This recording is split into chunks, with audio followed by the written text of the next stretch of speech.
Assalamualaikum warahmatullahi wabarakatuh. Selamat datang di The Seven Podcast. Di misteri ini terjadi kisah yang nyata dan akan membuat para pendengar merinding. Saya Maftuhira Nurholis dan malam ini kita akan mendengarkan cerita yang menyeramkan yang akan menguji keberanian Anda. Bersiaplah untuk merasakan ketegangan dalam setiap detik karena malam ini kita akan memasuki dunia yang penuh dengan horor. Pastikan lampu Anda menyala dan selamat datang di The Seven Podcast. Oke teman-teman, kita juga mempunyai bintang tamu yaitu Ahmad, dan bolehkah Ahmad memperkenalkan diri kamu di The Seven Podcast ini?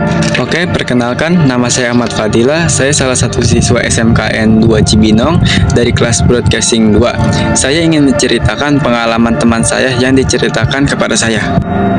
Jadi ceritanya pada tanggal 7 bulan Maret lalu ada sebuah tragedi kesurupan. Ini terjadi di sebuah pesantren yang dulu tempat saya pernah tempatin. Ini kejadian ini terjadi setelah Ba'da Isya. Awalnya semua santri diperintahkan menuju aula untuk melaksanakan Al-Kahfian berjamaah. Dia melaksanakan Al-Kahfian setiap malam Jumat, di mana pada saat itu teman saya dengan satu temannya lagi telat datang ke aula karena menunggu temannya selesai dari toilet. Pas temannya selesai, dia berdua langsung keluar dari asrama untuk menuju aula. Ketika keluar dari asrama, dia bertemu dengan salah satu kakak kelas MA, dia yang berinisial C, yang sedang berdiri di depan mading. Terus teman dia bertanya kepada kakak itu, kakak ngapain di sini? Kok nggak ke aula?" Pertanyaan yang tadi tidak ada jawaban dari kakak itu. Ya akhirnya dia berdua meninggalkan kakak itu. Pas dia berdua mau ke aula, kakak itu manggil dia berdua, dan pas dia nengok muka kakaknya sudah hancur, dan menjerit ketakutan. Dia berdua lari ke aula, dan sampai aula kita kecapean sampai ditenangkan dulu sama ustazah. Dan ustazah nanya, "Kalian berdua kenapa? Kok lari-lari ketakutan? Terus kenapa kalian telat ke aula?" Dan dia jawab, "Afwan ustazah, kita telat. Tadi awalnya ana nunggu siha, terus pas kita keluar asrama ketemu KC di depan mading, dan seketika itu dia di situ kaku karena nggak bisa ngapa-ngapain lagi." Ustazahnya pun nanya lagi, "Terus kok KC-nya nggak bareng kalian ke sini?" Dia jawab lagi, "Afwan ustazah, sebelumnya ustazah bisa ke sana bareng-bareng." Dan akhirnya di pertengahan Al-Kahfian kita berhenti dulu karena mau samperin KC. Semua santri akhirnya dihimbau untuk keluar dari aula, dan ustaznya pun memanggil ustadz di sana bersinyal S. Pas kita semua di tempat kejadian, dia semua otomatis kaget dengan apa yang terjadi. Dan KC itu tuh sudah tiduran di bawah mading dengan kayak-kayang gitu. Semua santri kaget dan panik. Akhirnya Ustazah S membawa air daun bidara dan percikan ke KC, dan KC merasa kesakitan.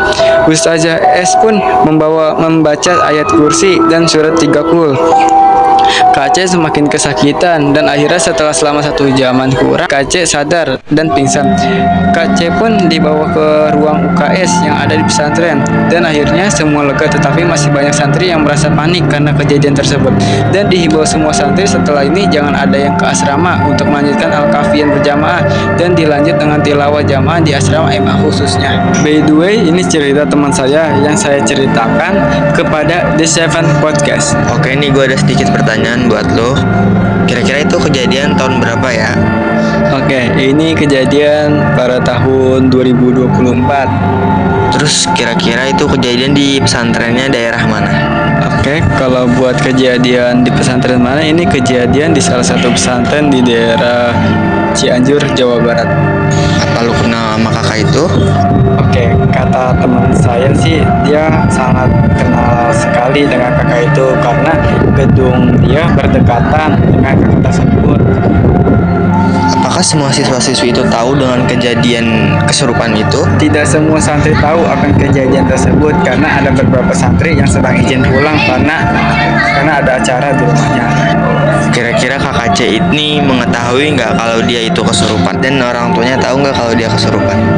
Oke, dalam pihak pesantren sendiri pun belum bisa mengasih tahu atas kejadian apa yang terjadi pada kakak C itu karena takut kekhawatiran yang membuat pihak keluarga kakak C menjadi panik. Apakah kakak C itu pernah mengalami kesurupan? Oke, yang teman saya lihat itu kakak C semua santri pun belum pernah kesurupan, tetapi dia memiliki latar belakang yang membuat diri dia menjadi murung karena ibu dari Kak Jasrul sudah almarhum. Oke, terima kasih Ahmad udah bantu jawab pertanyaan dari gue. Oke, terima kasih Ahmad udah mau cerita di The Seven Podcast ini. Semoga terima kasih juga buat kalian sudah mendengarkan podcast kami di The Seven Podcast malam ini. Kami harap cerita-cerita yang kami bagikan telah memacu adrenalin dan menambah ketegangan dalam hidup Anda. Sampai jumpa dan ingatlah untuk selalu tidur dengan lampu menyala. Selamat malam dan semoga mimpi buruk Anda menyenangkan. Terima kasih. Wassalamualaikum warahmatullahi wabarakatuh.